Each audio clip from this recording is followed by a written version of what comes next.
अच्छा, तुम्हारी वो कंस्ट्रक्शन कहाँ तक पहुंची? अल्हम्दुलिल्लाह सब ठीक चल रहा है। यार एक मशवरा तो दो। हाँ, कंस्ट्रक्शन के लिए सरिया कौन सा खरीदूं? मॉडल स्टील का सरिया ही खरीदो। इसमें क्या खास बात है? मॉडल स्टील का सरिया जदीद तरीन क्वालिटी एश्योरेंस लैब से पास होता है, जहाँ पर इसकी मजबूती और मयार को परखा जाता है और यूं हमें बेहतरीन क्वालिटी दी जाती है। सिर्फ दावा नहीं किया जाता। अरे यार, मैं तो समझा कि तेरा ये दिमाग सिर्फ शतरंज में ही चलता है। Model Steel, model of strength.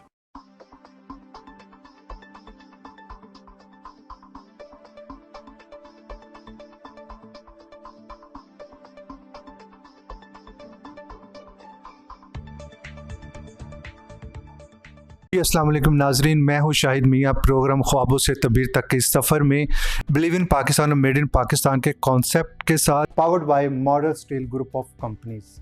Viewers, जैसा कि आप जानते हैं कि हम हमेशा ही आपके साथ ऐसी पर्सनैलिटीज़ की तारुफ़ कराते हैं और मुलाकात कराते हैं जिन्होंने ना सिर्फ अपने शोबे में बल्कि पाकिस्तान के लिए बहुत सारी खिदमत सर अंजाम दी होती है।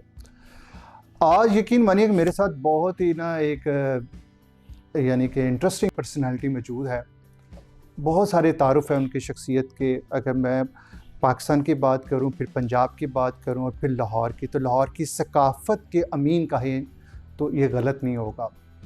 बहुत ही शफ़ीक हैं, खुश अखलाक, खुश लिबास, खुश ज़बान और खुश खुराक भी हैं। मैं अक्सर उनकी ड्रेसिंग से बहुत ज़्यादा इंस्पायर होता हूँ और वक्तन फ़वक्तन मैं उनसे इसके मुतल्लिक़ पूछता भी हूँ। मेरे बड़े ही अच्छे शफ़ीक दोस्त हैं। पंजाब की पॉलिटिक्स हो या पाकिस्तान की पॉलिटिक्स हो, हमेशा उनमें उनका एक नुमाया मुकाम रहा है। आज हम माजी के जुरोकों में जाते हुए ख्वाबों से तबीर तक के इस सफ़र में उनसे उन्हीं की कहानी पूछेंगे। जी हाँ, मैं बात कर रहा हूँ वन एंड ओनली पंजाब की शान, पंजाब की आन, मिस्टर नवीद चौधरी साहब, जो कि सीनियर रहनुमा है पाकिस्तान पीपल्स पार्टी के।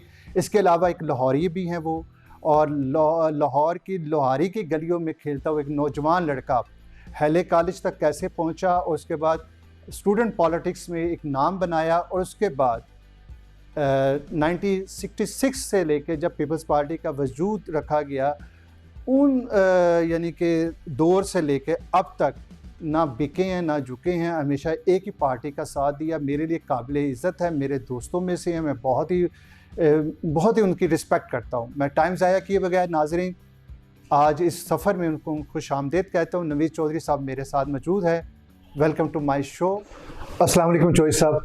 वालेकुम अस्सलाम। वेलकम टू माय शो ख्वाबों से तबीर का सफ़र, powered by model steel group of companies. Chaudhary साहब, मेरी बड़ी इज़्ज़त की बात है आज, यानी कि एक बहुत ही स्मार्ट इंसान मेरे आगे बैठे हैं, और लाहौर, जैसे मैंने कहा, ना सिर्फ लाहौर बल्कि पंजाब बल्कि पाकिस्तान की अहम शख्सियत हैं आप। चौधरी साहब, आज मैं थोड़ा सा, मेरा जो कि प्रोग्राम का जो फॉर्मेट है वो थोड़ा सा और तरह का है। ये ख्वाबों से तबीर का सफ़र है कि बचपन में जो इंसान ख्वाब देखता है उनकी तबीर उस तक मिलती है कि नहीं। आपने जो बचपन में ख्वाब देखा लोहारी में रहते हुए, तो उसकी तबीर अब तक मिली कि नहीं? अगर मिल गई है तो वो क्या था? थोड़ा सा माजी के झरोखे में जाएंगे, थोड़ा सा बचपन लोग जानना चाहेंगे, क्योंकि आप हमारे स्टार्स में से हैं और लोग जानना चाहेंगे। प्लीज़। देखिए, लाहौर शहर जो है ना, वो एक तारीखी शहर है।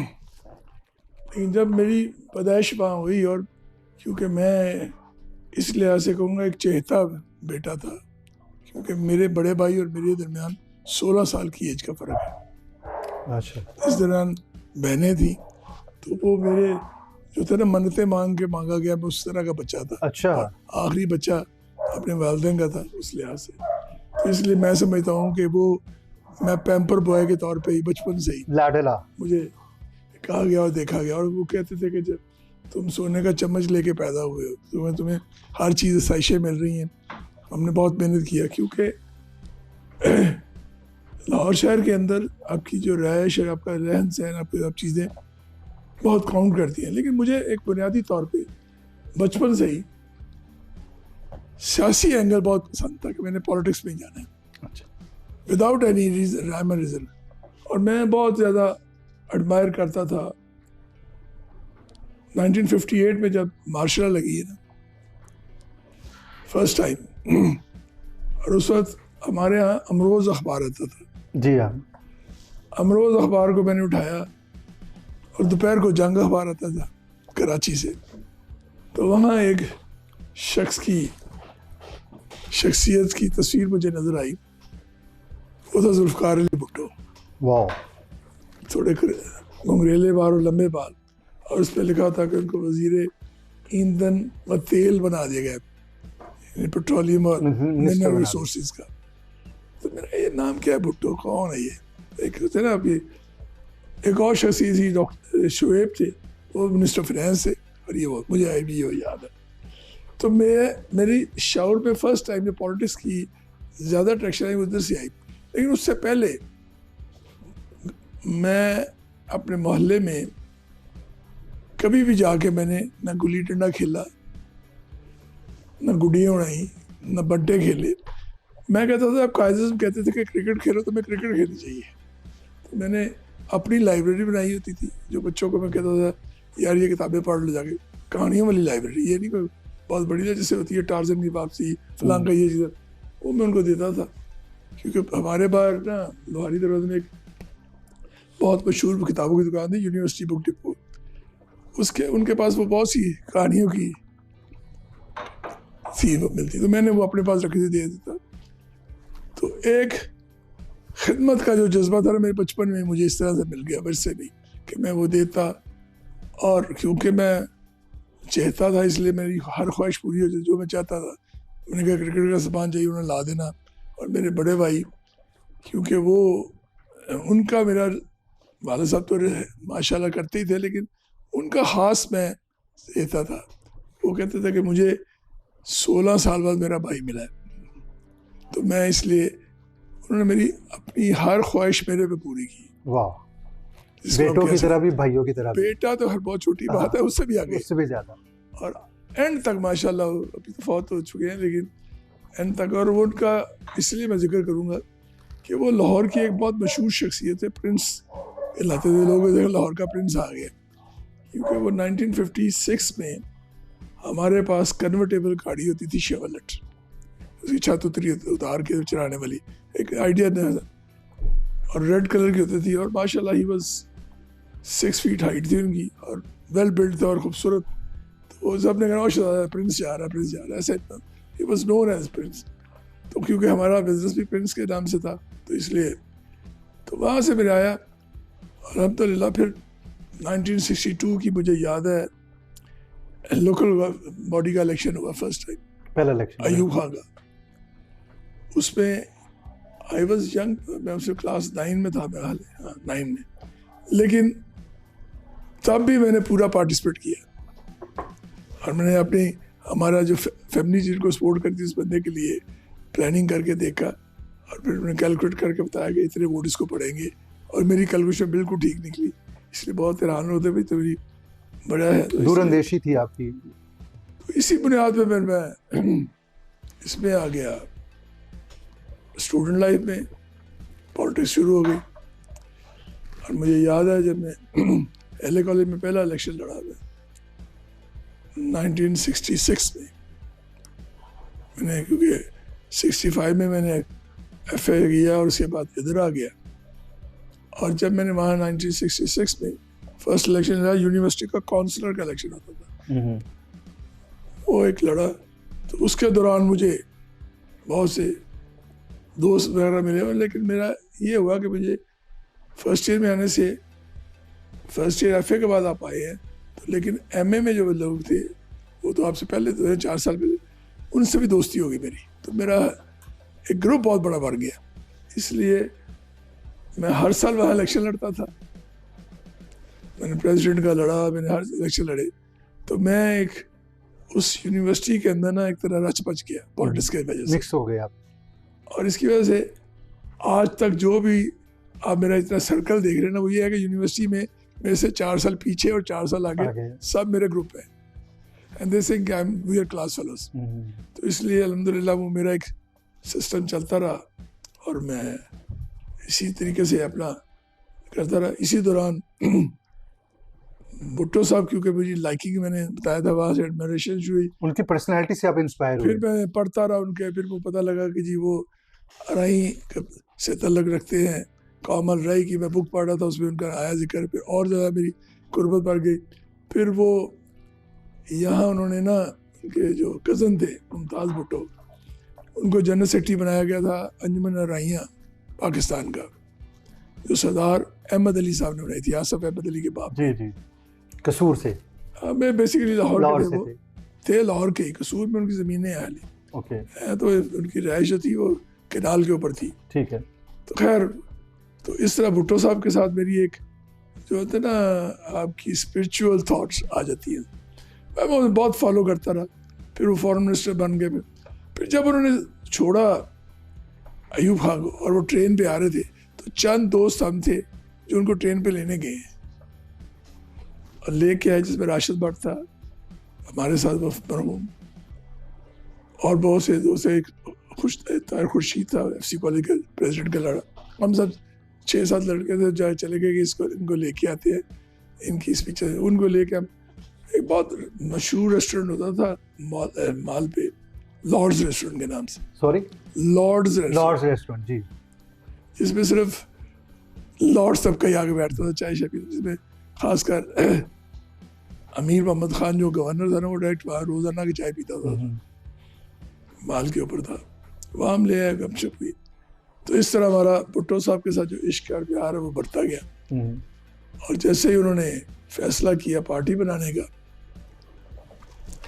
मैं उस वक्त 18 साल का, उस 21 साल का होना ज़रूरी था मेंबरशिप बनने के लिए।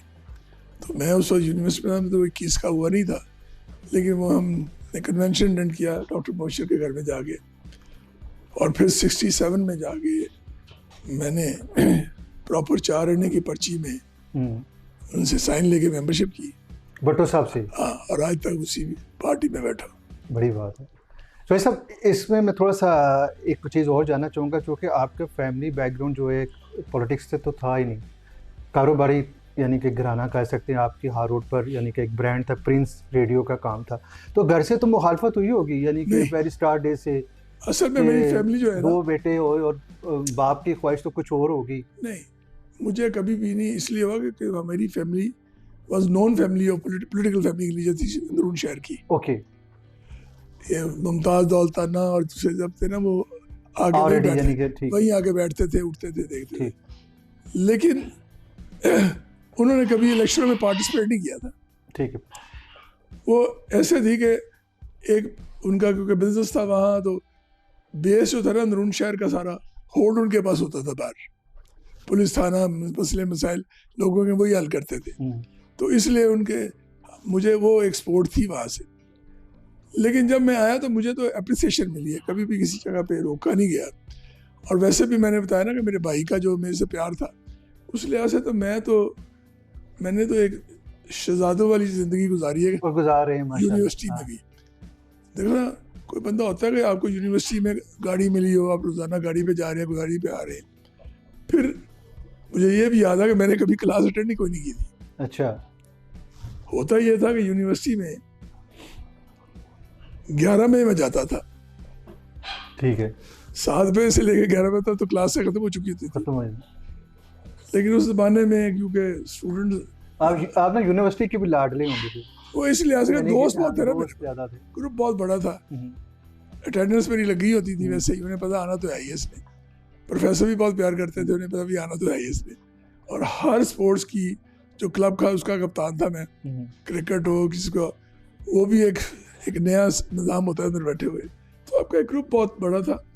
तो इस लिहाज से ना मुझे वहाँ भी एक बहुत अच्छी जो ज़िंदगी आप गुजार सकती है दोस्तों के साथ, दोस्त। और देखा, लेकिन क्योंकि सारी रात में बैठ के पढ़ता था, सुबह को मैं लोगों से पता ये पढ़ता तो है नहीं, पास कैसे हो जाता है। उनके ज़हन में उन्हें ये नहीं पता, मैं सारी रात बैठ के पढ़ता था, सारा दिन गप्पे मारता रहता था। क्योंकि मैंने इस निज़ाम के अंदर एक चीज़ चेक की, एक कुदरत का एक ऐसा करिश्मा है। ये देखें कि मेरे पे बहुत से तजर्बात हुए, मैं अपने आप पे समझता हूँ। क्लास 9 का पहली दफ़ा पेपर जो है ना बोर्ड ने लिया मेरी दफ़ा। क्लास 9 और क्लास 10 के अलग अलग पकड़ गए। और जब वैसे हो गए उसके बाद फर्स्ट ईयर और सेकेंड ईयर के भी इस तरह ही हुए, और हमारे बाद वो बंद कर दी गई। और कुदरत का कमाल देखे कि ऐसा ये पाकिस्तान का निज़ाम है कि यहाँ तजर्बे बहुत होते हैं, सीखते कुछ नहीं है। मेरे बेटे की जब बारी है उसको भी उस तरह एग्जाम हुए, सेम पैटर्न। हाँ। अच्छा, यानी कितने साल बाद दोबारा एक्सपेरिमेंट उन्होंने दोबारा किया। किया। तो मैं समझता हूँ कि ये मुल्क का निज़ाम एक ऐसा है कि इस पे लोग कॉन्सनट्रेट नहीं करते, विम एंड विल के पे ऊपर चल रहा है निज़ाम।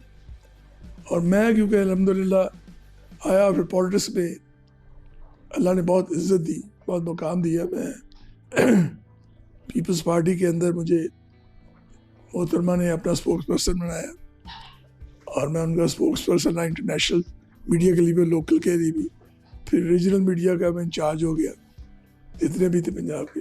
फिर इंफॉर्मेशन सेक्रेटरी हो गया पार्टी का, और जरदारी साहब ने मुझे अपना कोऑर्डिनेटर लगा लिया प्रेसिडेंट हाउस में पंजाब के मसाइल के। 5 साल आप प्रेसिडेंट हाउस में उनके में साथ रहे। फिर एक यहाँ जैसे आजकल कोलिशन गवर्नमेंट, उस वक्त कोलिशन गवर्नमेंट थी हमारी नून लीग के साथ, तो मैं लोकल गवर्नमेंट में भी शहबाज शरीफ साहब का लीडर ऑफ द हाउस का नॉमिनी था वहाँ भी मेंबर बन के रहा।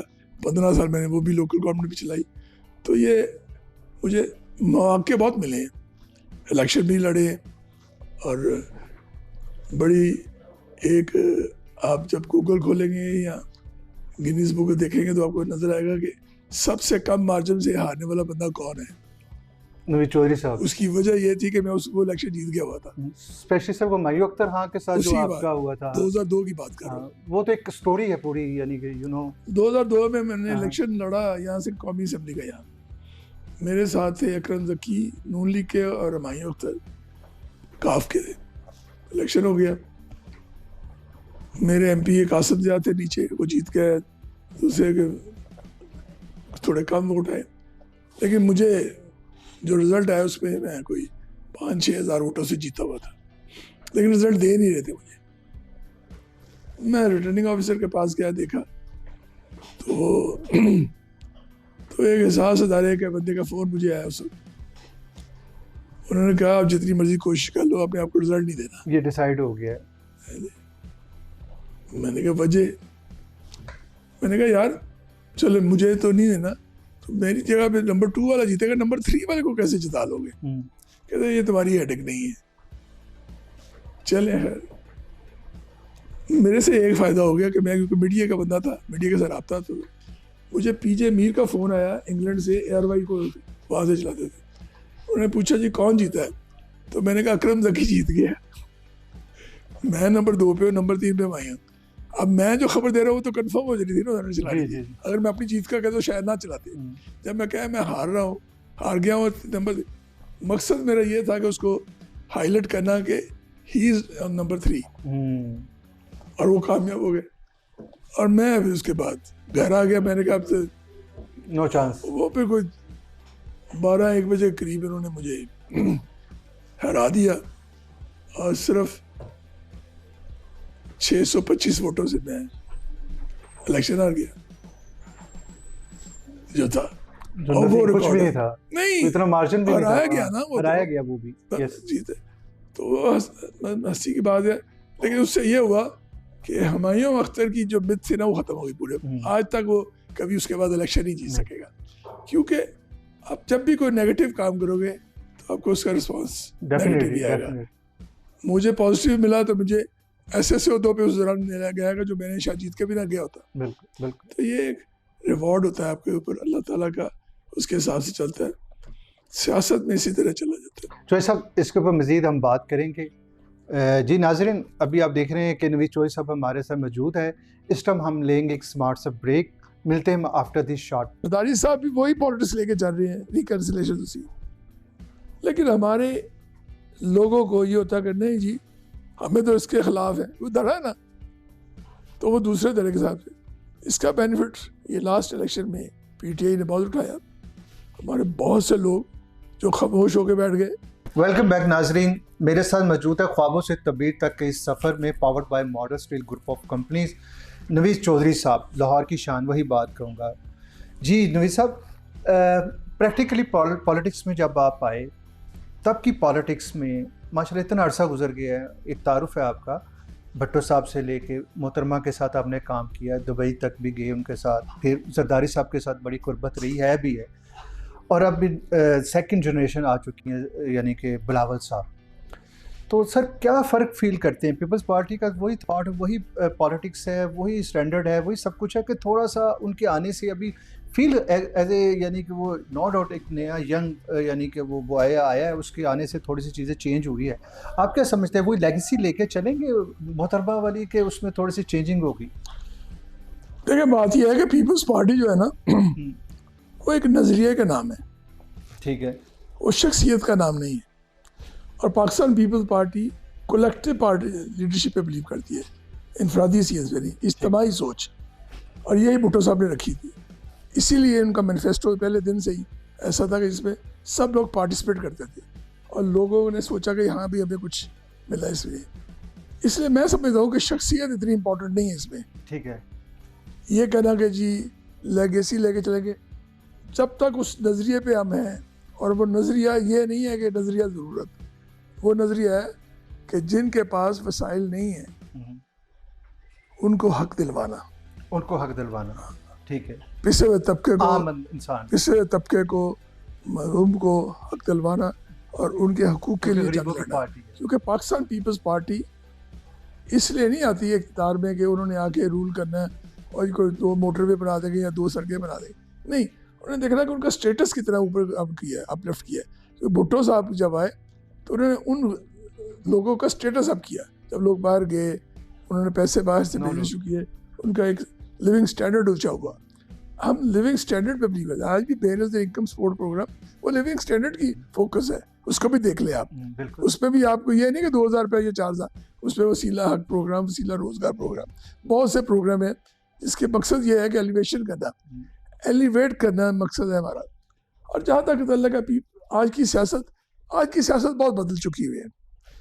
ये बहुत बड़ा अलमिया हुआ कि जब ज़ियाउल हक ने गैर जमाती इंतखाबात कराए मुल्क में, उसके बाद सियासत जो है ना वो हो गई पैसे के जोर पे, नजरिया वगैरह सब पीछे रह गया और पैसा जोर पे फोकस हो गया। कमर्शियल होगी पॉलिटिक्स, ये कह सकते हैं आप, या कमर्शियलिज्म इसमें आ बात गया। इसमें कमर्शियलिज्म की नहीं, बात यह है कि जो लोग थे, क्योंकि लोग आए लोकल गवर्नमेंट से, लोकल बॉडी से जीत के आए, जो नॉन पार्टी बेस इलेक्शन था, पार्टी का बेस था नहीं, नजरिया कुछ था नहीं उनके पास, वो तो बाद में आके पार्टियाँ बनाने की कोशिश की ना। जैसे आपको याद होगा कि नवाज शरीफ साहब ने अभी आके बातें की ना कि हमें ये वोट के दो फलान दो, ये बात हम 88 पे मोहतरमा कहती रहती थी रोज़ाना कि आप क्या कर रहे हैं, सेंट्रिटी ऑफ वोट का ख्याल रखें। हमें याद, हम कोर्ट पे जाते थे। तो ये एक जो पैसे की दौर चल गई ना इस वक्त कि आप यू कैन बाय वोटर, वो कॉन्सेप्ट गलत हो गया। क्योंकि जब वोटर ने देखा कि भाई मेरे वोट, मैंने वोट इसको 2002 में डाला, रिजल्ट किसी और का आ गया, तो मुझे क्या ज़रूरत है अब मुफ्त में वोट डालने की, जो पैसे जैसे लोग जा भी खेल पे उससे। और फिर ज़ियाउल हक ने एक पॉलिसी लेके आया था अपने इलेक्शन के दौरान 85 में, उसने कहा था कि जो लोग एक लिमिट लगा दी गई कि इतने पैसों में आपने इलेक्शन लड़ना है, और सबने वो इलेक्शन की, उसकी किसी को डिस्क्वालीफाई नहीं किया गया। अगर वो डिस्क्वालीफाई उसको कर देते तो शायद आज ये ना होता। अब बहुत सी रिफॉर्म्स की ज़रूरत है पाकिस्तान के अंदर पॉलिटिक्स के लिए। हमें इलेक्शन को ये नहीं देखना कि कोई कितने पैसे खर्च कर रहा है, वो इलेक्शन कमीशन का काम है। जैसे श्रीलंका में, दूसरे नैरोबी में, दूसरे में होता रहा है कि वो फैसिलिटेट करते हैं वोटर्स को कि वोटर खुद कैसे वोट डाले, वो उसका मूवमेंट लाई जाए। अब ये हमारे यहाँ दुरा नहीं, इसलिए जो मेरी तरह के लोग हैं या ऐसे लोग हैं जिनके पास वसाइल की उस लिहाज से फराउनी नहीं है जो कि 2 नंबर की होती है, तो वो फिर इज्तनाब करते हैं इलेक्शन से कि यार ना ही लड़ा जाए, फ़ायदा कोई नहीं इलेक्शन का। अब देखें ना, आपने जब इलेक्शन लड़ने जाना है तो आपको हर जगह पे सिर्फ पैसा चाहिए बस, और कुछ नहीं। और फाइनेंशियली तो इसमें है, और लोग समझते हैं कि जी वोट कम मेरे देखना है, वो तो उसको कहता मार्केटिंग कर रहे हैं, मार्केटिंग करते हैं। बिल्कुल, जब आप ब्रांड की तरफ से इस्तेमाल कर रहे हैं तो फिर रिजल्ट आ जाएगा। लेकिन जहाँ तक पीपल्स पार्टी का ताल्लुक है, लेकिन बात यह है कि मोहतरमा की शहादत के बाद एक बहुत बड़ा गैप आ गया था। वो गैप क्यों आया?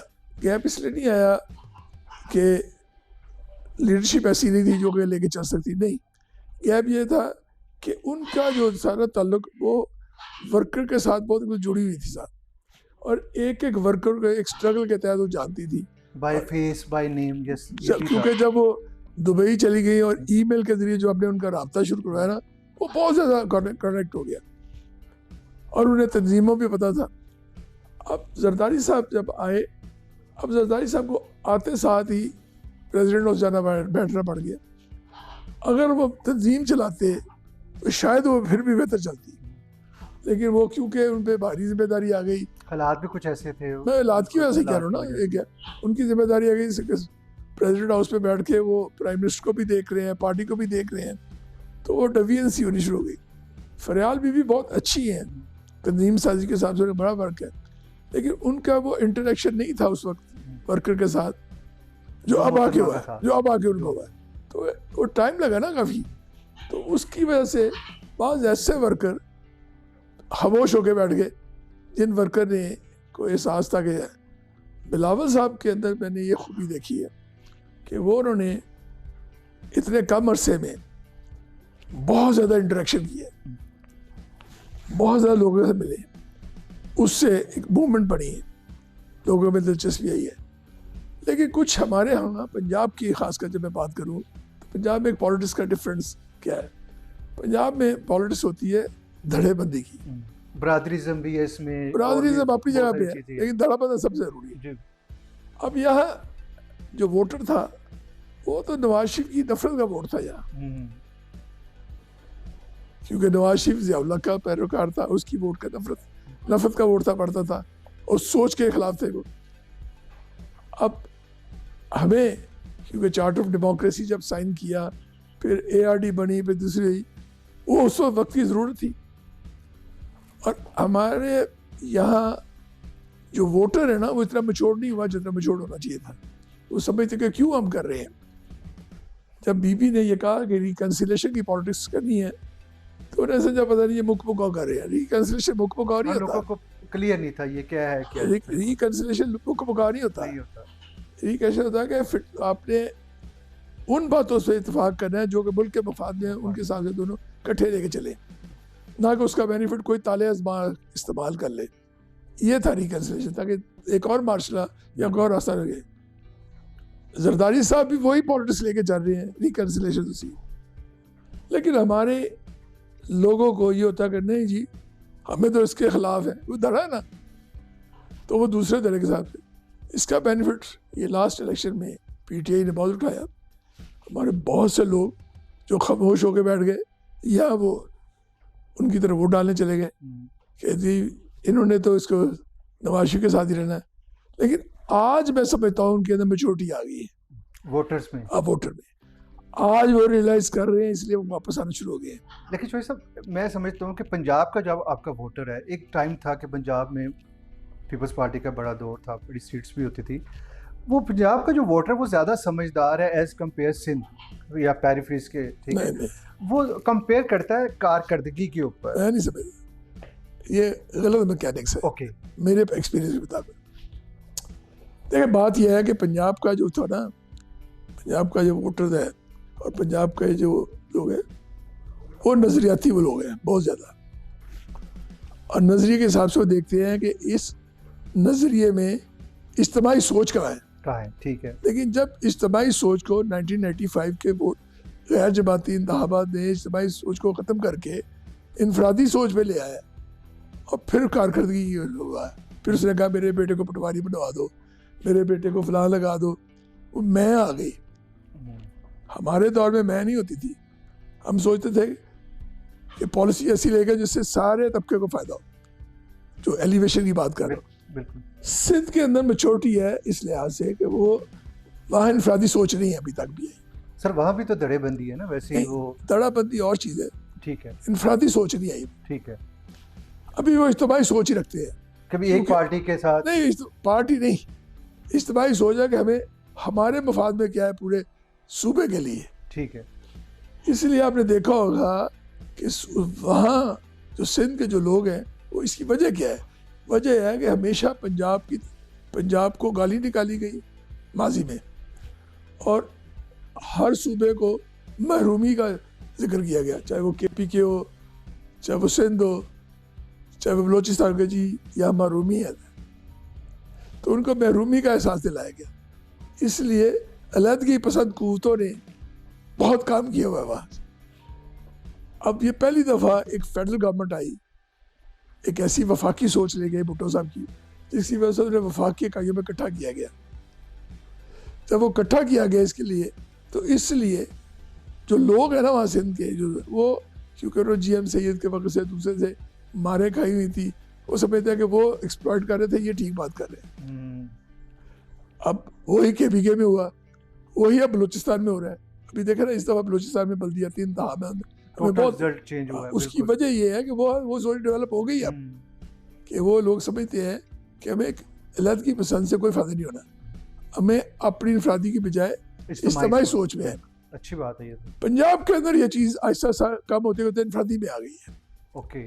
लेकिन यहाँ क्योंकि मोस्टली हमारे यहाँ इस्टेब्लिशमेंट के अंदर या फ़ौज के अंदर या उसमें ब्यूरोक्रेसी के अंदर पंजाबी बहुत कलीदी उहदे पे रहे हैं, इसलिए हमें महरूमियत नज़र नहीं आती है। हालांकि जो गरीब तबका वो तो महरूम है, बड़े भाई का रोल अदा करते रहे, इसलिए मैं नहीं फील होती, नहीं हमें नज़र नहीं आती ना। तो इसलिए पंजाबी के अंदर सोच वो नहीं आ सकी। या नारा लगाया गया जाग पंजाबी जाग तेरी वो सिर्फ मार्केटिंग थी। उसका मकसद ये नहीं था कि वो उसको बताया, वो देता कि भी उस वक्त क्योंकि नवाज शरीफ वोट हार रहा था, उन्होंने कहा इस तरह मेरे अगले इलेक्शन में मैं वोट ले जाऊँ। तो ये मैं समझता हूँ यहाँ पॉलिटिकल जो है ना वो काम करने की बहुत ज़रूरत है पंजाब के अंदर, सियासी काम, जिसमें उनको स्टडी सर्कल खोलने की ज़रूरत है, उनको तालीम देने की ज़रूरत है कि आपके भी हकूक़ है भाई। ये तो इस्लाम पेश करे आसफ जरदारी साहब को, जिन्होंने 18वीं तरमीम ला के सब सूबों को इख्तियारत दिलवा दिए। तो इसलिए अब वो महरूमियत खत्म हो रही है। बहुत बड़ा कंट्रीब्यूशन है पीपल्स पार्टी का, इसमें कोई शक नहीं है। मैं कहता हूँ जी जरदारी साहब शायद आज सूबों के हालात इतने अच्छे ना होते। जरदारी साहब जिस दिन आए प्रेसिडेंट हाउस में, उनके पास कुली इख्तियारत थे। उनके पास 2 चॉइसें थी। एक चॉइस ये थी कि वो लॉलीपॉप देते और 5 साल एंजॉय करते और अगला 5 साल इलेक्शन जीत जाते कि जी वो लॉलीपॉप दिए जा रहे हैं और बहुत काम किया जी। उन्होंने कहा नहीं, मुझे बेसिक स्ट्रक्चर में चेंजेस लानी है, मैं रियासत को मजबूत करना चाहता हूँ। इसलिए उन्होंने अपने तमाम इख्तियारात, जो कि आज एक चपरासी भी नहीं देता तो फिर प्रेसिडेंट थे, तमाम इख्तियार नीचे डेलीगेट कर दिए। बहुत अच्छी बात है। और साहब इसके ऊपर मजीद बात करेंगे, इस वक्त टाइम हुआ एक ब्रेक का। जी नाज़रीन, हमारे साथ नवीद चौधरी साहब हैं, हम लेंगे एक स्मार्ट ब्रेक, मिलते हैं आफ्टर द शॉर्ट ब्रेक। वो त्यौहार था जिसके अंदर वाकई लोग एंजॉय करते थे। ये उसके बाद जब कमर्शलिज्म आया, फिर उसमें धागे के बजाय आयरन आ गया, वायर आ गई, वो कटना शुरू हो गया, गले की प्रॉब्लम शुरू हो गई। जब हमारी छतें 10-10 लाख 15-15 लाख रुपए की जब बिक्री शुरू हो गई, कमर्शलाइज हो गई। वेलकम बैक नाजरीन, ख्वाबों से तबीर तक, पावर्ड बाय मॉडल स्टील।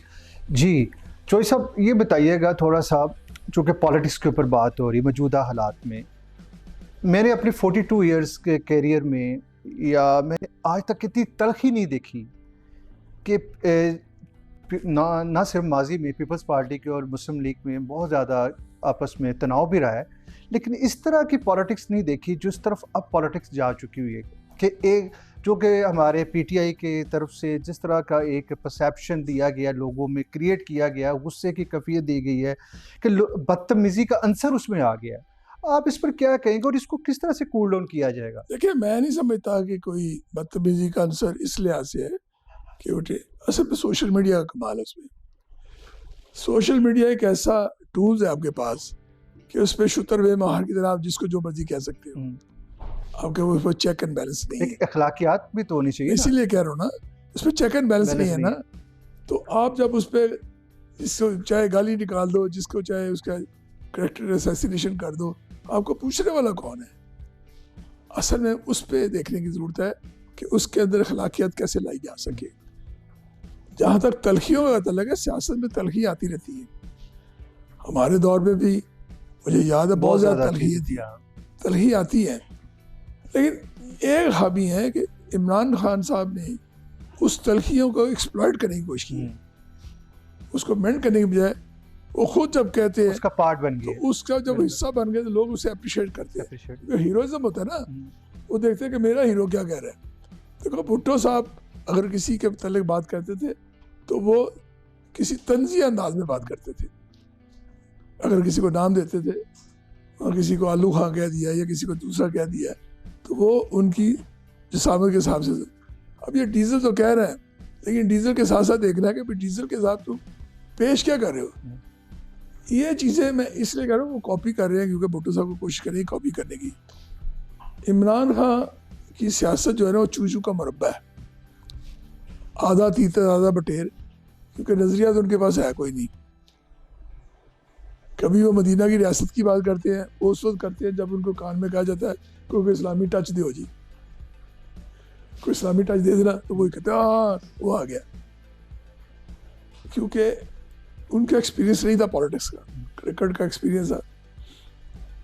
जो बंदा ये कह रहा है कि अब मैं दोबारा तैयारी करके आऊँगा इसके लिए, क्या विजन, तो उससे आप अंदाजा लगा लें। हुकूमत करते हुए उसने ये कहा मैं दोबारा तैयारी करके आऊँगा। इसमें भी भाई तू तैयारी करे तो एक्सपेरिमेंट हम पे ही करने, तुम्हें विजन होनी चाहिए मैं क्या करने जा रहा हूँ क्या नहीं करने जा रहा। एक सेटबैक तुम्हें आया तो हम फ्लॉप कर गए हो, तो इसलिए मैं समझता हूँ। और फिर बुज़दिल बहुत है वो, पॉलिटिक्स में कॉवर्डनेस ही चलती, उसमें फांसी भी फिर तैयार रहना पड़ता है कि तैयार है भाई, ये नहीं है कि डर के मारे पेशावर बैठ जाओ अब बनी गला खाली कर दो कि गिरफ्तार ना कर ले। तो मैं समझता हूँ इसके अंदर जो चेंजेस आएंगी ना वो एक लर्निंग प्रोसेस है। सोशल मीडिया में जो चेंजेस आएंगी वो आहिस्ता आहिस्ता लोगों की नफरत और एक्सेप्टेंस भी आएगी। पहले लोग लाइकिंग बहुत कर रहे थे, अब लोग लाइकिंग उस हिसाब से नहीं करेंगे। अब फेसबुक पे देख ले वो लाइकिंग का रेशो कम हो जाएगा, वो क्रिटिसिज्म खुद ही आएगा। तो सेल्फ आपके अंदर जो आएगा ना वो एक बहुत बेहतर होता है। लेकिन जब भी किसी चीज़ ने बेहतर होना तो पहले उसको गंदगी को एंड तक जाना है, फिर उसके बाद उसमें से अच्छी चीजें निकलेंगी। तो मैं इस पे होपफुल हूँ कि आने वाले दिनों में आने वाला मुस्तकबिल जो है अच्छा बेहतर होगा।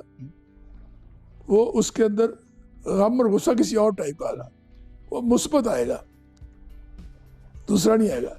हाँ, जहाँ तक ताल्लुक है कि क्या होना चाहिए, क्यों होना चाहिए, मुल्क की बेहतरी के लिए क्या आना चाहिए, तो इस वक्त नौजवान नस्ल जो है ना वो हमसे बहुत आगे सोच रही है,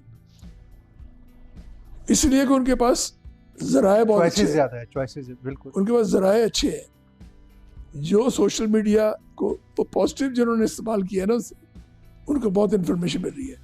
आप देखें ना, आपके हाथ में एक एप्लीकेशन एक ऐसी है कि दुनिया की जौन सी मर्जी इंफॉर्मेशन 2 सेकंड में आप इकट्ठी कर लेते हैं। ऐसी है, वरना आपको जाना पड़ता था किसी और, लेटर लिखना पड़ता था, वेट करना पड़ता था। तो ये मैं समझता हूँ इसमें है। अब क्योंकि आपका जो अभी टॉपिक है सारा वो है ख्वाब से तहबीर तक, ये एक बड़ा रोमांटिक सा टॉपिक है। वैसे हम तो सर मैं उसी तरफ वापस आ रहा हूँ क्योंकि पॉलिटिक्स से हमारा पार्ट नहीं है। हम तो बोर्ड सी गुफ्तगू कर रहे थे, रोमांटिक सा टॉपिक है, तो मैं उसकी तरफ थोड़ा आपका खुद ही ले आता हूँ आपको। Thank you. कि असल में बात यह है कि सबसे पहले देखना है कि लाहौर जो कि बागों का शहर था, ये मेलों का भी शहर था। ऐसे ही है, किसी को ये नहीं पता कि यहाँ कितने मेले लगते थे। यहाँ सिर्फ लोगों को तो एक ही नजर आता है ना जी, शालीमार बाग में जो चिरागम मेला चिरागम, वो नहीं। यहाँ मैं तारीख के हिसाब से बता दूँ लाहौर को, अब तो लाहौर नजर ही नहीं आ रहा। एक लगता था मकबरा जंगीर के अंदर, उसको पार का मेला कहते थे। ओके, पार में दरिया रावी को पार करके जाना, ठीक है। उसके लिए स्पेशल ना बोट्स की, किश्तियों की बनती थी, ब्रिज बनती थी दरिया क्रॉस करने के लिए। अब टांगे पे बैठ के सीधा उस पे मकबरे में जाते थे। और उस मेले में वो शहर का मेला था, जो चिरागों का मेला था वो देहातियों का मेला था। ठीक है। उसमें लोग ना वो लकड़ी के बना के ना वो बोलियां बोलते आते थे देहातियों के मेले में। यहाँ लोग सारी रात बैठ के मौसीकी सुनते थे और यहाँ सारे अच्छा गाने वाली और अच्छे गाने वाले, हर एक की महफिलें होती थी, हर एक ने अपना अपना वहाँ कैंप लगाया होता था और अपने अपने सिंगर बुला के रखे होते थे और फिर लोग सुनते थे बैठ के उनके एंजॉय साथ करते थे बगैर। और उधर था चिरागा के मेले में आपको कतलमा मिलता था, वाह, वो मसाले लाहौर की वाला। वैसे भी ट्रेडिशन है जी। लेकिन जो यह मेला था इसमें बहुत अच्छी चीज, यह हलवा पूरी और कतलमा था। ये डिफरेंट था शहरी मेला और इसमें। फिर एक मेला होता था जिसको कदमों का मेला कहते थे। वो कदमों का मेला इस लिहाज से था कि वो दाता साहब से शुरू होता था, यानी 12 दरवाजे हैं ना लाहौर के, जी तो वो पहले दरवाजे से शुरू होता था और हर कदम नेक्स्ट डे वो अगले दरवाजे पे अगले आता था। दरवाजे तक। वाह, करते करते वो हज़रत गौस पाक गौस आजम का मज़ार है दिल्ली दरवाजे के साथ, वहाँ जाके एंड लगता था उसका। और वो हर रोज़ शिफ्ट होता था आगे, उस तरह दुकानें लगती थी, उसी हिसाब से होता था। और वो होता था उस मौसम में, जिस मौसम में नहीं एक हिंदुओं का रिवाज था लोरियाँ देने का, बच्चों को आकर लोरियाँ देते थे। हाँ बिल्कुल ऐसा होता था। ये आज भी है, उस दौरान में लोरियाँ दी जाती थी उस दिन। तो ये बाहर के मौसम में इस तरह की चीज़ें में, तो ये वो कल्चर था। फिर हजूरी बाग के अंदर जो मुशायरा होता था या हीर रांझा, हीर को पढ़ी पढ़ा जाती जाता थी, था, हाँ। वो एक यादगार चीज़ें हैं। अब तो लाहौर वो लाहौर ही नहीं रहा। सर एक इवेंट आप मिस कर रहे हैं, बल्कि वो इंटरनेशनली हमारी पहचान बना है और बड़ा रेवेन्यू भी जनरेट हुआ पाकिस्तान, पूरी दुनिया आती थी देखिए, इसके लिए, मैं बसंत जिसकी event। तरफ आप कह रहे हैं बात, मैं आपको ये बता दूं, मैं आपकी उस चीज़ से एग्री नहीं कर रहा। पसंद को कमर्शलाइज किया गया मेरे क्लास फेलो लशारी साहब ने ला के। पसंद बहुत खूबसूरत मिला था। हम जब छतों पे चढ़ते थे, मुझे याद है मौसमिये हाँ, और हाँ, माल्टे सर्दियों में बिल्कुल। सर नहीं। गजरेला भी उसमें और साथ गजरेला कॉम्बिनेशन और होता था। हाँ, कीमे वाली नान, रोटी, नहीं नान, कीमे पराठे। पराठे। नान कभी नहीं आया यहाँ। नान तो अभी की रिवाज है, वो तो हमें लेक्चर में लेके आए हैं। अंदरून शहर की जो जगह है वो कीमे वाली है और उसमें किसी में मूलियाँ भी डाल देते, लेकिन कीमे वाले पराठे। पराठा, साथ उसके वो जूस, वो जो होते थे पूरी पड़ी होती थी आपके माल्टे शाल्टे जिसे पी रहे हैं, और साथ गजरेला उसके बाद खाया जाता। गजरेला खाया जाता। ये वो त्यौहार था जिसके अंदर वाकई लोग एंजॉय करते थे। ये उसके बाद जब कमर्शलिज्म आया, फिर उसमें धागे के बजाय आयरन आ गया, वायर आ गई, वो कटना शुरू हो गया, गले की प्रॉब्लम शुरू हो गई। जब हमारी छतें 10-10 लाख 15-15 लाख रुपए की जब बिक्री शुरू हो गई, कमर्शलाइज हो गया ना। कमर्शलाइजेशन, लेकिन अच्छी चीज थी वो भी दुनिया में। नहीं, सर दुनिया से लोग देखिए, आ रहे थे। आप अपनी जगह पे ठीक है, उसे करें। उसके लिए ये था कि पूरे शहर को ना करते ना, एक साइड दे देते। लेकिन वो क्योंकि वो असल में वो उस दौरान में ना नाइट क्रिकेट का जो कॉन्सेप्ट आ गया था ना, कैरी पैकर ले आया था, उसको फॉलो किया गया था यहाँ। रात की पसंद शुरू हो गई ना, ऐसे ही था। और रात की पसंद की वजह से ना पसंद आज भी वो मेल देखते हैं मिंटो पार्क में, जिसको इकबाल पार्क कहते हैं आप। इसके अंदर कहता पतंगबाजी पतंगबाजी होती थी। होती थी, और बड़े बड़े सर खुली इसके ग्राउंड ऊपर में। बल्कि मेरी फिर बात आपके भी समनाबाद में समनाबाद में मजाक सर डुंगी घर था ग्राउंड में बल्कि इसे। होते थे। तो मैं समझता हूँ ये स्पोर्ट्स अपनी जगह पे बहुत है। और मैं एक आपकी वसासत से एक बात आज मुझे याद आ गई है। लाहौरियों ने भुट्टो को हमेशा वेलकम किया है। ये बात मैं नहीं कह रहा, ये मोहतरमा ने मुझे कही थी। मोहतरमा बेनज़ीर भुट्टो ने आखिरी उन्होंने कहा हमें किताब लिखनी चाहिए कि भुट्टो लाहौरी लव्स भुट्टो। वो इसलिए कि पाकिस्तान पीपल्स पार्टी की बुनियाद लाहौर में रखी गई, और सब लाहौरियों ने जितना सपोर्ट किया आज तक किसी और ने किया ही नहीं। बल्कि पीपल्स पार्टी का रिवाइवल भी लाहौर से हुआ। और फिर 1986 में जब मोहतरमा आई हैं, तो फिर भी लाहौर से तो जो रिसेप्शन दिया वो लाहौर में। और लाहौर वालों ने पीपल्स पार्टी से बहुत प्यार, भुट्टो से बहुत प्यार किया, खाली पीपल भुट्टो से। और भुट्टो से आज भी जो बिलावल को उन्होंने उसी एंगल से लाहौरियों ने वेलकम किया, ये जो लॉन्ग मार्च आई थी। तो मैं समझता हूँ कि जो रिश्ता है ना भुट्टो वर्सेस लाहौर का, वो बहुत पुराना है, और उसको हमें रिवाइव करने की ज़रूरत है और एहसास दिलाने की ज़रूरत है कि क्यों लाहौरिये उसको पसंद करते थे। वो इसलिए पसंद करते थे कि भुट्टो एक विजडम वाला, अक्ल दानिश रखने वाला के साथ साथ एक वो जज्बात से भरपूर शख्सियत थी जिसको लाहौरी पसंद करते हैं। लाहौरी साफ दिल के आदमी को साफ होना चाहिए, मासूम होना चाहिए और स्मार्टनेस उसकी इंतहा पे हो, उसको लाहौरी बहुत पसंद करते हैं। बिल्कुल चौधरी नवीद साहब की तरह। नहीं, मैं तो इसमें कुछ भी नहीं हूँ, वो बहुत उस पर बड़ा फ़र्क है। लेकिन क्योंकि देखा ना जब फिल्म इंडस्ट्री आई थी बहुत ज़्यादा, और मुझे याद है ये माल रोड जो था ना, माल रोड वाज स्काफ्ती एरिया था गिना जाता था। इतनी क्लब्स थी यहाँ कि आप सोच नहीं सकते। उस जमाने में यहाँ रॉक एंड रोल और चाचा जाके डांसेस होते थे जिस जमाने में लोग सोच भी नहीं सकते। सही, ये भुट्टो साहब का दौर में बता रहे हैं? उससे पहले की बात कह रहा हूँ। अच्छा, ओके। लाहौर के अंदर जैसे बर्ट इंस्टीट्यूट है ना, जिसको नाचगर कहते हैं गढ़ी शो में। जी जी जी जी, वे भी है। वो तो रेलवे के जो थे ना, उन्होंने बनवाया था ना। इसी तरह सारा माल रोड दयाल सिंह मेंशन से शुरू होकर के आगे तक रात को क्लबों के अंदर हर किस्म के डांस होते थे, जिसको आज लोगों सोच भी नहीं सकते कि ये हो गया। ये तो बाद में हमें आके कहा गया जी कि ये गलत है जी, इस्लाम में, और दूसरे क्रिटिसिज्म आया सबके दौर में ये असल में अमीर मोहम्मद खान के वक्त से शुरू करवाया गया। बिल्कुल ऐसा। अमीर मोहम्मद खान के वक्त से शुरू करा था। हालांकि वो खुद ऑक्सफोर्ड से पढ़ के आया था लाहौर से, लेकिन उसको कहा गया कि ये इस तरह नहीं होता है। लेकिन क्योंकि ये जब वॉर हुई ना हमारी इंडिया और पाकिस्तान की 65 की, उसके बाद ये चेंजेस आई है, उससे पहले तक नहीं थी। उससे पहले तक अब अंबर साहब भी रोज़ जाते थे, रोज़ आ जाते थे, तो एक्सचेंज होती थी आपके यहाँ, कल्चरल एक्सचेंज बहुत ज़्यादा थी। सकाफत तो ख़त्म ही कर दी गई ना, सकाफत तो जुगलबाजी पे ले आए। हमारी सकाफत जुगलबाजी नहीं है, सनफ की है, पढ़ाई की सकाफत है। इसलिए तो आपको जो भी शायर था, जो भी आते थे, वो यहाँ आके क्यों बैठते थे? ऐसे ही वो जब कॉफ़ी हाउस पे लाहौर टी कंपनी जो भी है, नहीं लाहौर टी तो नहीं, उसका नाम दूसरा एक तो थी ना, कॉफ़ी हाउस था, एक दूसरा था, तो उन पे बैठते थे, गुफ्तगू होती थी। वो सारे इसलिए थे ना कि एक मजाज यहाँ था, एक कल्चर ही ऐसा था यहाँ। मुझे याद है उस ज़माने में जब हम अलहमरा जाते थे, अलहमरा ये बिल्डिंग नहीं थी, छोटी सी थी, तो वहाँ इतना मज़ा आता था, उस प्ले का सुनने का मज़ा आता था, स्टेज ड्रामा देखने का वहाँ पता था, क्योंकि उसमें पूरा अदब होता था, लिटरेचर ज़्यादा था। अब तो नहीं है, फहाशी नहीं थी उसमें।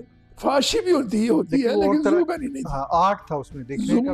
ज़ूमैनी नहीं है, आपकी ज़ूमैनी जो है ना वो काम खराब करती है। तो लाहौर की सकाफत तो माशाल्लाह इतनी है, जितनी बात की जाए इस पे कम है, और मेरा हाल एक प्रोग्राम में हो भी नहीं सकती। वैसे बड़ा इम्पोर्टेंट एक क्वेश्चन है आपसे, जो ख्वाब देखे थे बचपन में, उसकी तबीर मिल गई कि अभी भी वो सफ़र जारी है? देखिए, ख्वाब जो होते ना, ख्वाब उनकी तकमील कभी भी नहीं होती, वो जुस्तजू रहती है। अगर तजस्सुस जारी रहता है, अगर तजस्सुस खत्म हो गया तो आपकी ज़िंदगी खत्म हो गई। इसलिए मैं पहली तो बात है को ख्वाब देखता नहीं इस टाइप के।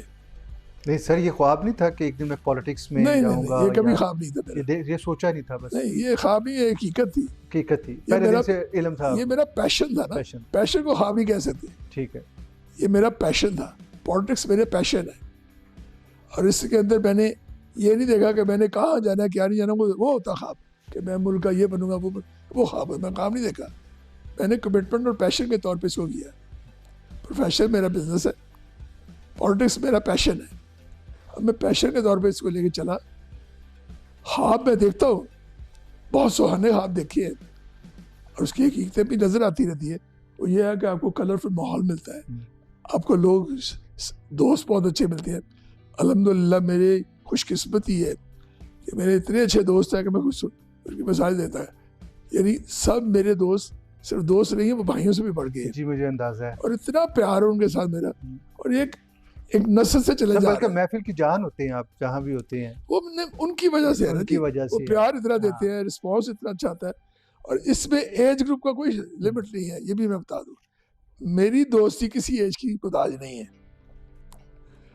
मैं हर एज के बंदों से दोस्ती कर रहा, जो मुझे यूनिवर्सिटी में मिला ना विरसे में, कि 4 साल आगे और 4 साल पीछे, वो मेरा एक ऐसा हिस्सा बन गया कि मुझे आज भी, अब फेसबुक पे मेरी जो फॉलोइंग है वो इतनी ज़्यादा है कि उसमें बहुत से नौजवान बच्चे भी मुझे फॉलो कर रहे हैं और वो भी मेरे साथ बातें चैट कर रहे होते हैं, गुफ्तगू कर रहे होते हैं, तो मैं उनके जवाब दे रहा हूँ, क्योंकि इसलिए कि हमारा काम है उनको रास्ता ज़रूर दिखाना, लेकिन साथ साथ नसीहत नहीं करनी है, उनको अमल दिखाना कि अमली चीज़ क्या है। नसीहत से बंदा घबरा जाता है। तो सब आगे क्या प्लान्स हैं मुस्तकबिल करीब में, पॉलिटिकली भी वैसे भी? देखिए बात यह है कि जो मुल्क की पॉलिटिक्स है ना इस वक्त, वो इस वक्त दो राहे पे खड़ी है। इस वक्त जितनी ज़रूरत हम जैसे लोगों की पॉलिटिक्स में रोल की है ना, इतनी नौजवान नस्ल की भी नहीं है, क्योंकि हमें अपने तजर्बे से इस भंवर से निकालना है मुल्क को। इसलिए पाकिस्तान पीपल्स पार्टी के झंडा उठा के इंशाल्लाह हम निकलेंगे और आपको बहुत जल्द एक बहुत बड़ी तब्दीली पंजाब के अंदर नज़र आनी शुरू हो जाएगी। पाकिस्तान में तो है ही है, पाकिस्तान में तो है ही। और अगला ये है कि मैं को ऐसा काम कर जाऊँ जिससे उस ख्वाब की तकमील हो सके जो भुट्टो साहब ने देखा था, यानी कि ख्वाबों की तबीर तक पहुंच जाए, वो तकमील हो सके जो उन्होंने देखा था। वो ख्वाब था रोटी कपड़ा मकान। खाली ये रोटी कपड़ा मकान खाली नारा नहीं है, वो ख्वाब था पिसे हुए तबके को हकूक दिलवाना। असल ख्वाब वो था उनका। ठीक है, फॉर द पीपल है ना नारा है उनका, power for the people, to the people, for the हाँ पीपल। एक्चुअल नारा तो यही है पीपल्स पार्टी का कि हमें ताकत का सर चश्मा अवाम है। अवाम में। वो तो उसको तकमील के हिस्से है ना कि हम रोटी कपड़ा देंगे तब होगा, हम पटवारी से जान छुड़ाएंगे तब होगा, हम पुलिस कल्चर से वो आगे शाखें हैं। ठीक है, असल यह है ताकत का सर चश्मा, और अवाम को जब हम ताकत दिलवाएंगे, ताकत उस चीज़ की कि उसके वसाइल के ऊपर कोई डाका ना डाले, उसके हकूक़ के ऊपर डाका ना डाले, उसको किसी चीज़ के लिए मोहताज रहना पड़े इंसारों का, और कानून की हुक्मरानी होगी जब इस पे आएगा, उस दिन मेरे ख्वाब की तकमील हो जाएगी और ये सफ़र जारी रहेगा इंशाल्लाह। इंशाल्लाह। चौधरी साहब यकीन माने कि मुझे तो बहुत मज़ा आ रहा है आपसे बात करके, और मेरी चूँकि प्रोग्राम की बंदिश है कि इसमें लाहौर के ऊपर जो हमने बात की है, यकीनन मैं एक नशिस्त और करूँगा आपसे जिसके ऊपर हम लाहौर की शामों के ऊपर बात करेंगे इंशाल्लाह। और चौधरी साहब आखिरी क्वेश्चन जो पर्सनली मैं आपसे पूछना चाह रहा हूँ इस प्रोग्राम के वसादत से, आपके खुश अखलाकी और खुश लबासी का राज क्या है? देखिए कि आप हमेशा माशाल्लाह इतनी फ्रेश और इतने एनर्जेटिक और बड़ा कलरफुल से ड्रेस बात होते हैं यह है, आपके। मैं आपको महंगा लिबास पहनना ज़रूरी नहीं होता, ये तो है, ऐसा लिबास पहना चाहे जिससे अल्लाह के हुस्न के निखार नजर आए, आपको नजर आए। वाह, हर चीज़ में नजर आना, फूलों में, चीज़ों में, चीज़ों में वो देखा जाए। और दूसरा कनात पसंदी, अल्लाह पे पूरा यकीन होना चाहिए आपको। मेरे ज़िंदगी में कुछ ऐसे वाक़यात आए कि उसके बाद मुझे कभी भी फिक्र कोई नहीं है, फिर अल्लाह पे यकीन आ गया 100%। कि सब कुछ उसी की तरफ से है, बस यकीन रखो जो एक होगा स्टेप भी आप नहीं ले सकते उनकी बगैर, विदाउट नो डाउट, आप भी नहीं देख सकते हो उसके बगैर। नो डाउट, नो तो डाउट। इसलिए जब आप खुद कहते हो कि अल्लाह ताला राज़क भी है, उसने आपको हर चीज़ उसने देनी है, बस वो जो कहते हैं ना मंदिर ढा दे, मस्जिद ढा दे जो कुछ रहता, पर किसी दा दिल ना एक बंदियां दिल ना टाइम सोना रब जिन्ना च रहता। हकूकुल आबाद का ख्याल रखे, बाकी भूल जाए। बाकी बोल, क्योंकि दूसरे ईमान- मामला तो अल्लाह के है ना। ईमान हाँ, का जहाँ तक तल्लुक है, मेरी माफ़ी अल्लाह से है। अल्लाह के मामला। इंसान से माफ़ी कहाँ से मांगोगे यार, उसके साथ ज्यादती ना करो। इसलिए अल्हम्दुलिल्लाह आज तक कोशिश करता हूँ कि किसकी दिल आज़ारी ना हो, किसी का कोई जुल्म ना हो जाए। गलती कहीं दानिस्ता इंसान था हो या जाती इंसान तो है। हो जाए, मैं उसकी कह नहीं सकता, लेकिन कोशिश करता हूँ। और इसलिए अल्लाह के मखलूक मुझसे प्यार करती है, मुझसे प्यार करता हूँ।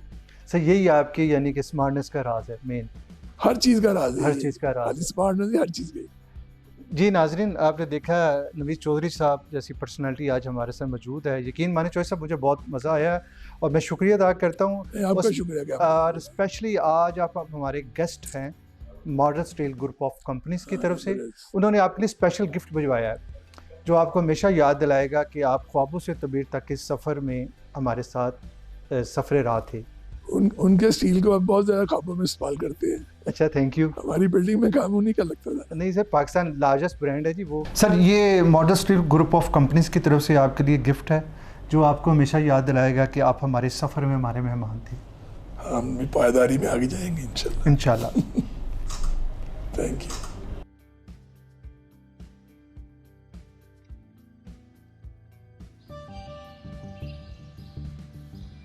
अच्छा, तुम्हारी वो कंस्ट्रक्शन कहाँ तक पहुंची? अल्हम्दुलिल्लाह सब ठीक चल रहा है। यार एक मशवरा तो दो। हाँ, कंस्ट्रक्शन के लिए सरिया कौन सा खरीदूं? मॉडल स्टील का सरिया ही खरीदो। इसमें क्या खास बात है? मॉडल स्टील का सरिया जदीद तरीन क्वालिटी एश्योरेंस लैब से पास होता है, जहाँ पर इसकी मजबूती और मयार को परखा जाता है और यूं हमें बेहतरीन क्वालिटी दी जाती है। सिर्फ दावा नहीं किया जाता। अरे यार, मैं तो समझा कि तेरा ये दिमाग सिर्फ शतरंज में ही चलता है। Model Steel, model of strength.